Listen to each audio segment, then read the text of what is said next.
채널 24K 하수교입니다. 오늘은 또 경제학의 상식을 넓히는 시간을 좀 가져봐야 되겠습니다.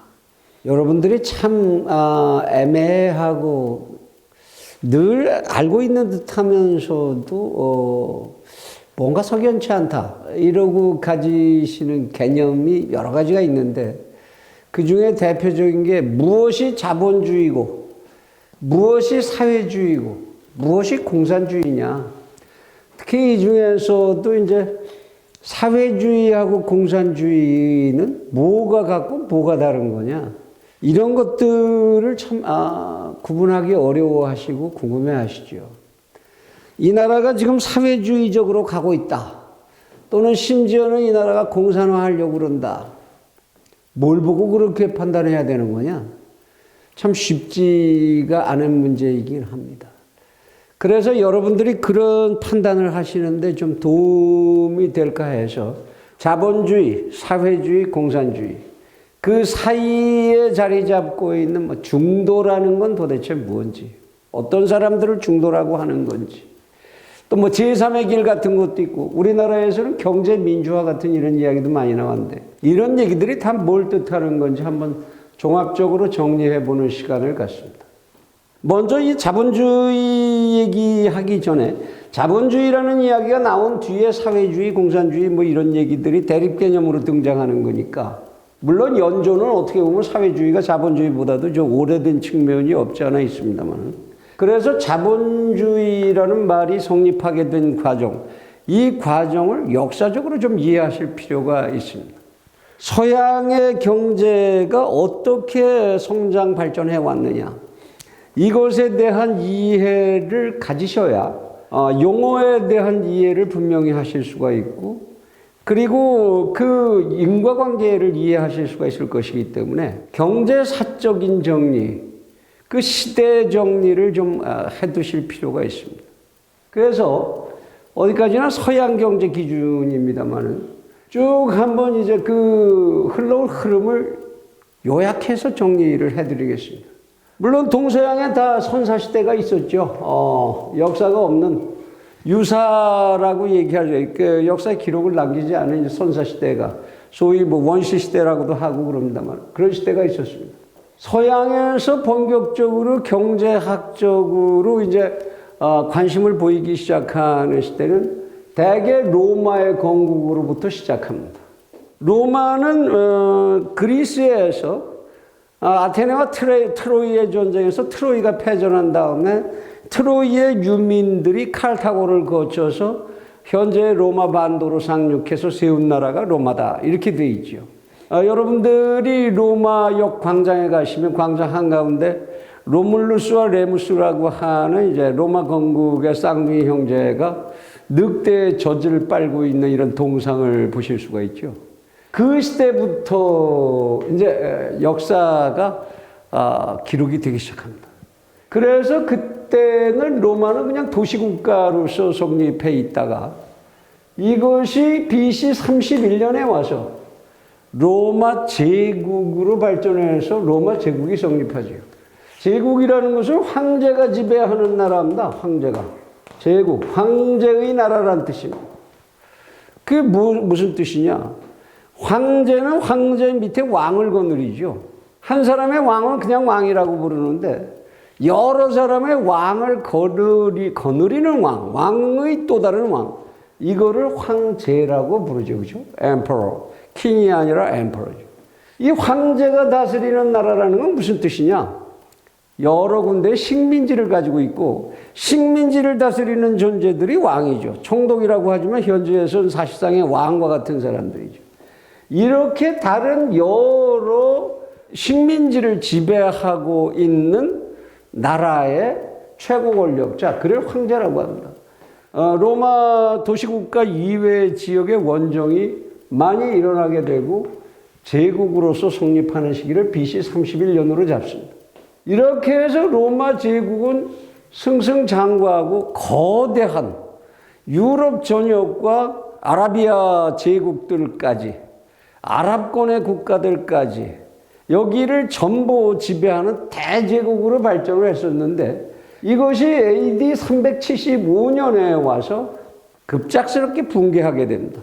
너무 발전을 하다가 보니까 호화사치가 이제 넘쳐나게 되고 무기력한 황제들도 많이 등장하게 되고 폭군들도 등장하게 되고 여러분들이 너무나 잘 아시는 뭐 네로 황제 같은 사람들 뭐 이런 인간들이 이제 계속 등장하면서 사회가 아주 극도로 문란하고 쇠락한 향락에 젖어버린 그런 나라로다가 유지되다가 게르만 민족이 급작스럽게 남진 또는 서진하면서 로마 제국을 붕괴시키게 됩니다.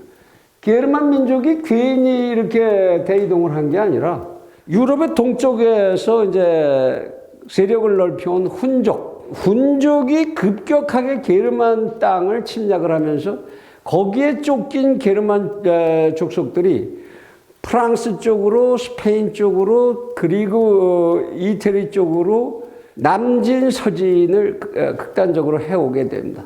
지금으로 말하면 이제 오스트리아 또 지금의 독일 이런 일대에 산재하게 살던 산적 집단 같은 세력들이었는데 이 게르만 민족이라는 게 이 세력들이 뭉쳐서 이동을 하면서 병든 로마를 침공하게 되고 로마를 함락을 하게 됩니다.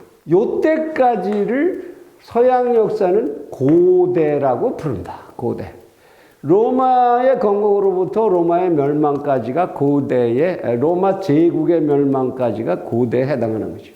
그리고 이제 그 다음에 14세기에 이르러서 르네상스가 일어나는데 르네상스 무슨 얘기나 리네상스입니다. 인간화, 인간 중심의 문화. 그리스의 문명은 원래가 모든 것을 인간 중심으로 이해를 했죠. 신화를 만드는데도 신들이 인간과 동일한 인격으로서 움직이는 것을 여러분들 그리스 로마 신화에서 많이 보실 겁니다. 로마의 고대에도 이제 그 신화가 그대로 이름만 바꿔서 이제 전파됐는데요. 과거에는 이렇게 인간 중심의 문화가 지배했었는데 AD 375년부터 14세기 르네상스가 있기까지 거의 1000년 동안, 이 1000년 동안은 기독교가 이 로마 제국 일대, 게르만 민족 일대, 이 문화 전체를 지배하던 시대입니다. 기독교가 모든 가치의 중심에 있었죠. 그래서 모든 건 신중심입니다. 신본주의라는 거죠, 소위. 그 이전에는 헬레니즘 문화, 인본주의였던 것이, 사람 중심의 문화였던 것이 신본주의 시대를 1000년을 거치게 됩니다. 모든 거는 교황과 그 밑에 사제 집단들이 가치를 전부 독점하고 있었죠. 그래서 이때를 역사학자들은 별명을 지어서 다크 에이지라고도 부른다. 암흑의 시대라는 겁니다. 인간의 가치, 인간의 의식 이런 게 다 소용없는 신의 가치, 신의 의지에 모든 것을 물어야 하는 이런 시대였던 거죠. 이것이 1000년이 계속되다가 경제에는 이제 끊임없는 변화가 일어나게 되고 생산력의 변화가 일어나게 되면서 거기에 대한 이제 반발이 일어나게 되고 이것이 종교개혁으로 이제 이어지게 되고 이러면서 다시 헬레니즘으로 돌아가자.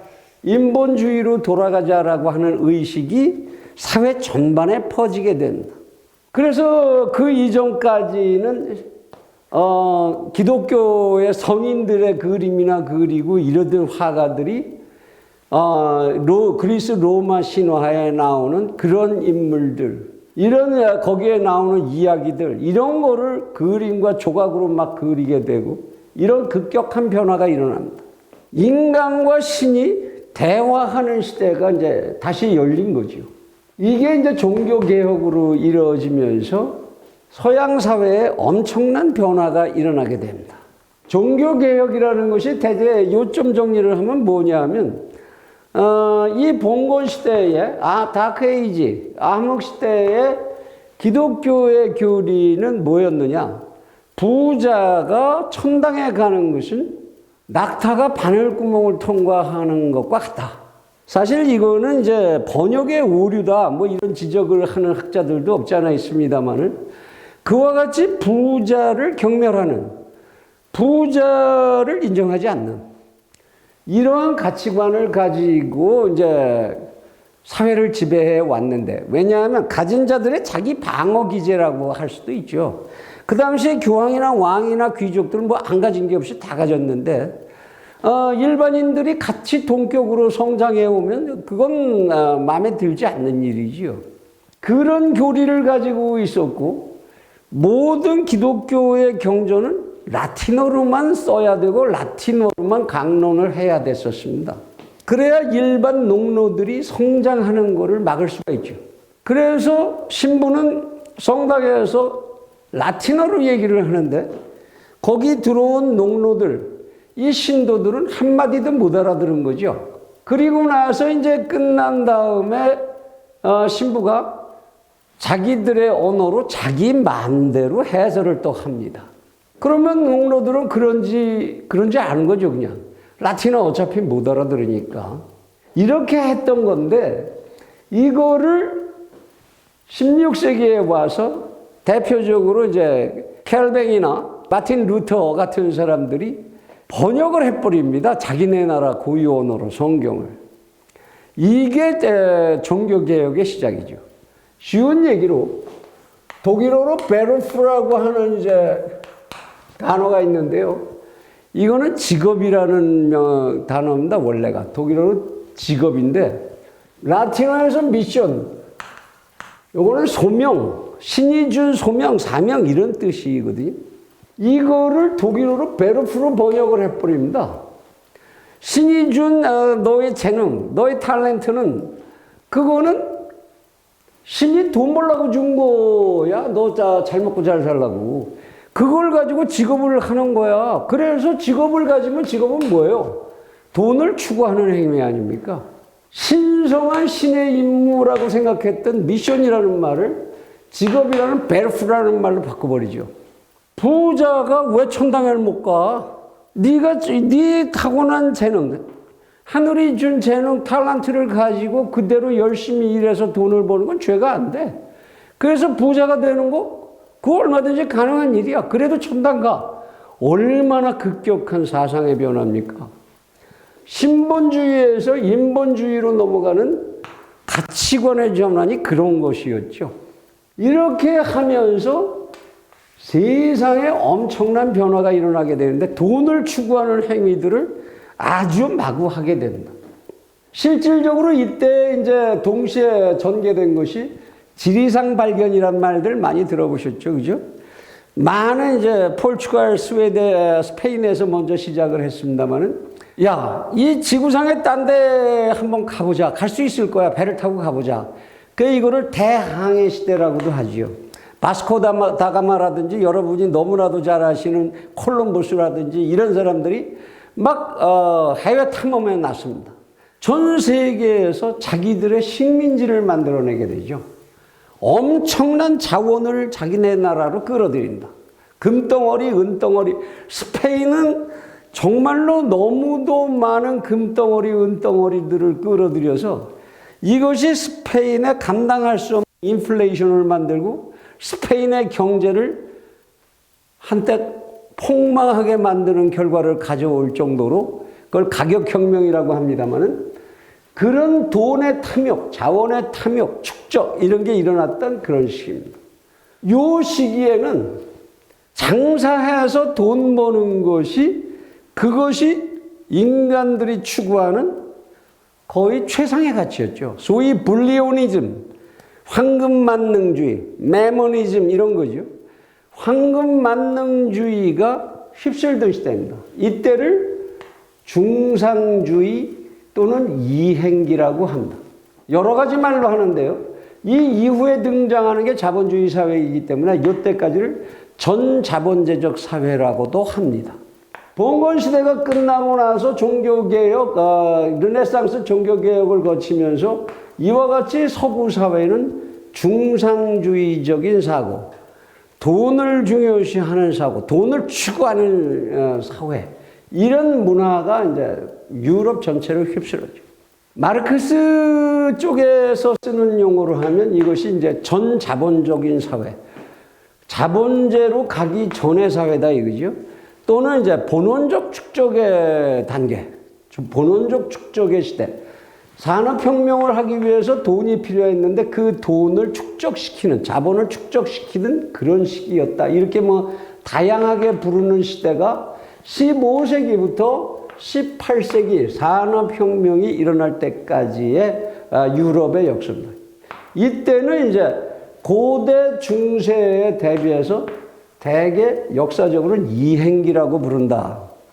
무엇이 이행되는 거냐?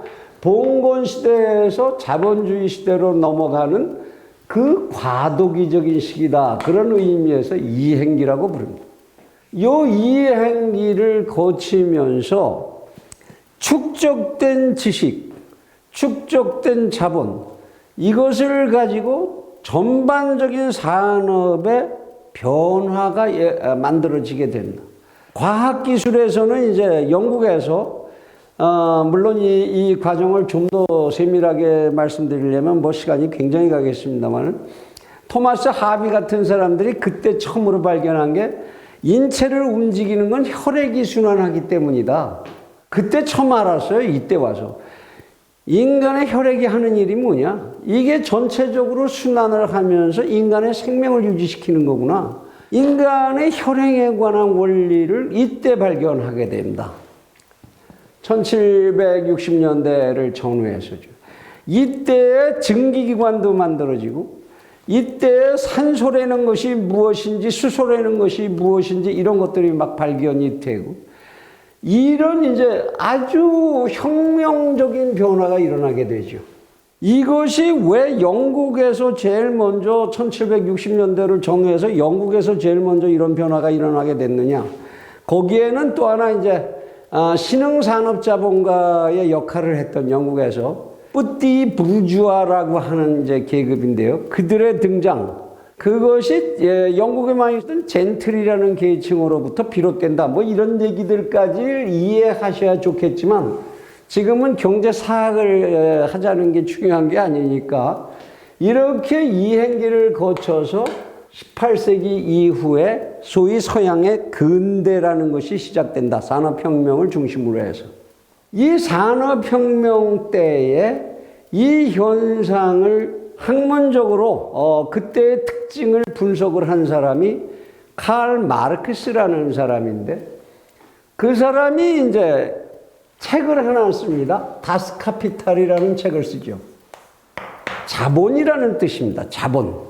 지금 이제 책을 다 자본론 이러고 이제 읽지만 원래 명칭에 the theory라든지 이런 뭐 론이라는 말은 붙어 있지 않았죠. 다스 카피탈. 자본이라는 게 뭐냐? 이것이 어떻게 형성되고 어떻게 작동을 하는 거냐? 그 법칙을 쭉 정리를 최초로 종합적으로 한 사람이 칼 마르크스죠. 그 사람이 다스 카피탈을 쓰면서 18세기 이후에 일어난 경제 현상의 특징을 요약 정리를 했는데, 그것이 바로 자본주의라는 주의, 이즘이라는 말이 붙게 되는 카피탈이 캐피탈이죠. 그죠? 캐피탈리즘이라는 말을 만들어내게 되는 동기가 됩니다. 물론 그 이전에 경제가 어떻게 움직이는 거냐 하는 것을 분석하는 데는 무슨 아담 스미스의 국부론 같은 것도 있었고 고전학파 경제학자들에 의한 많은 연구와 저술이 있었습니다만은, 이 산업혁명을 중심으로 해서 일어난 돈의 움직임, 돈이 어떻게 모이고 축적되고 그것이 어떻게 성장하고 하느냐, 어떻게 움직이느냐, 그것을 분석한 게 다스카피탈이고, 거기서 이름이 캐피탈리즘이라는 이름이 나오게 됐다. 자본주의라는 이름은 그렇게 해서 생겨난 것이다. 그러니까 이것이 어디에 이렇게 하면 이게 자본주의야 라고 이제 개념이 있어서 인간들이 그거를 실현하려고 한 게 아니라, 인간들이 가져온 경제 성장의 과정상에서 나타난 현상, 그 한 시대적 특징을 분석해 본 결과 이러한 특징이 있다라는 논리가 나왔고, 거기에 자본주의라고 하는 이름이 따라붙게 됐다라는 겁니다. 그리고 이렇게 18세기에 산업혁명이 일어난 뒤를 서양에서는 근대라고 부른다. 모던이라는 거죠. 우리들이 이제 모더니즘 이렇게 얘기하면 이건 근대주의라는 뜻입니다. 모던, 근대. 이 근대라는 말은 그래서 경제학에서는 근대라는 말은 자본주의라는 말과 서로 대치되어서 쓰입니다. 근대 경제학 이렇게 하면 자본주의 경제학이라는 얘기입니다. 근대적인, 자본주의적인 이런 뜻이 되는 거죠. 그 다음에 그럼 현대는 왜 없냐?